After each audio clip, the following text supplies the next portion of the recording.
दोस्तों, नाग पंचमी की कथा सुनने से पहले हमारे चैनल को सब्सक्राइब करके बेल आइकॉन जरूर दबाइएगा।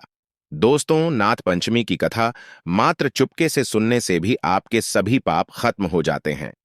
काल सर्पदोष खत्म हो जाता है। पितृदोष पुरानी से पुरानी गरीबी दूर हो जाती है। अगर आप नाग पंचमी की पूजा ना कर सके तो आप नाग पंचमी की कथा अवश्य सुने, लेकिन याद रहे संपूर्ण फल की प्राप्ति करने के लिए नाग पंचमी की कथा अंत तक जरूर सुने। इसे बीच में रोका नहीं जाता। जो व्यक्ति चुपके से भी नाग पंचमी की कथा को सुन लेता है तो उसके ऊपर सदैव भगवान भोलेनाथ की कृपा बरसती है, माता लक्ष्मी की कृपा बरसती है। सावन के पवित्र महीने में नाग पंचमी की कथा पूरे परिवार को, हर किसी को सुनना चाहिए। सावन जाते जाते भगवान शिव आपकी झोली खुशियों से भर देंगे। इसीलिए कथा को अंत तक जरूर सुने। तो आइए सुनते हैं नाग पंचमी की कथा। दोस्त, और प्राचीन काल में किसी नगर में एक सेठ जी रहते थे। उनके 7 पुत्र थे और सातों शादीशुदा थे। सातों पुत्रों की बहुओं में सबसे छोटी बहू सबसे ज्यादा विदुषी, सुशील और संस्कारी थी। एक दिन सबसे बड़ी बहू ने सभी देवरानियों से कहा कि आज घर को लीपने के लिए पीली मिट्टी लेकर आते हैं। सभी बहुएं डलियां और खुरपी लेकर मिट्टी लेने चली गईं। जब बहुएं मिट्टी खोदने लगी तब वहां एक सांप निकला। बड़ी बहू उस सर्प को खुरपी से मारने लगी तो छोटी बहू बोली, मत मारो इसे, ये बेचारा तो निरपराध है। ये सुनकर बड़ी बहू ने सर्प को नहीं मारा। तब सर्प एक ओर जाकर बैठ गया। छोटी बहू ने सर्प से कहा, आप यहां से जाना मत, मैं अभी आती हूं। ऐसा कहकर छोटी बहू सर्प के लिए दूध लेने चली गई।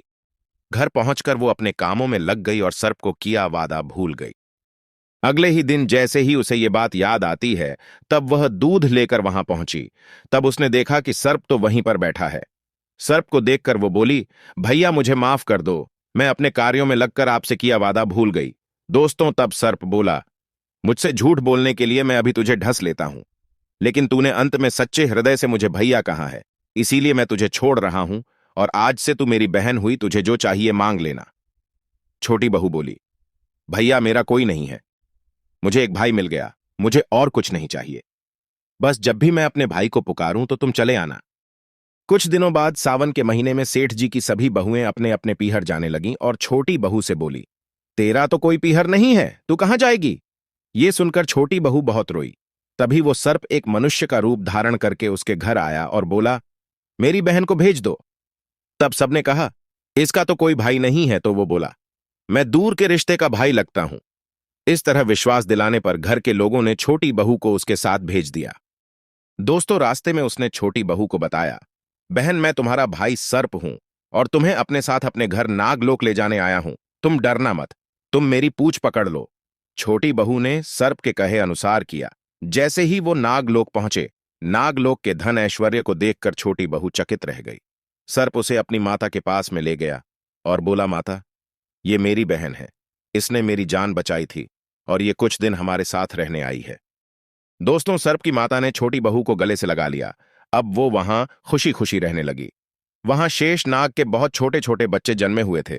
वो रोज देखती कि मां सभी को रोज दूध ठंडा करके घंटी बजाती। घंटी की आवाज सुनकर सभी बच्चे वहां आकर दूध पी लेते थे। एक दिन वो मां से बोली, मां आज मैं दूध ठंडा कर देती हूं। अभी दूध ठंडा भी नहीं हुआ था कि उसने जल्दबाजी में घंटी बजा दी और घंटी की आवाज सुनकर छोटे छोटे सांप दौड़ पड़े। दूध पीते ही कईयों के फन जल गए। सभी सर्प बोले, हम इसे डसेंगे, परंतु मां के समझाने पर बच्चे मान गए।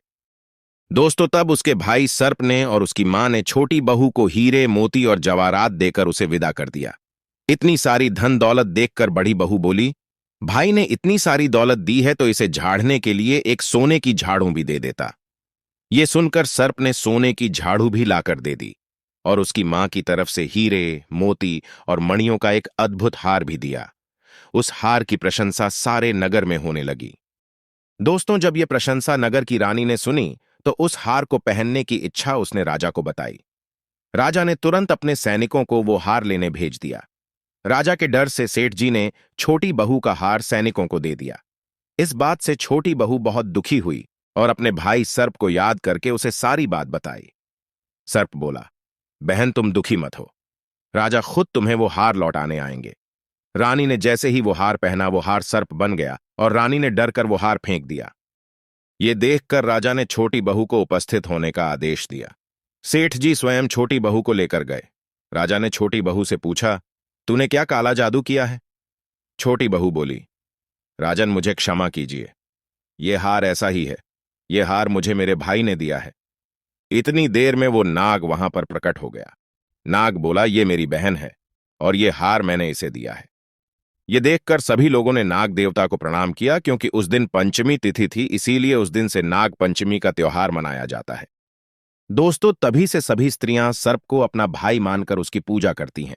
शास्त्रों में बताया जाता है कि सावन के पवित्र महीने में नाग पंचमी के पावन पर्व पर नाग देवता को गाय का कच्चा दूध अवश्य अर्पित करना चाहिए।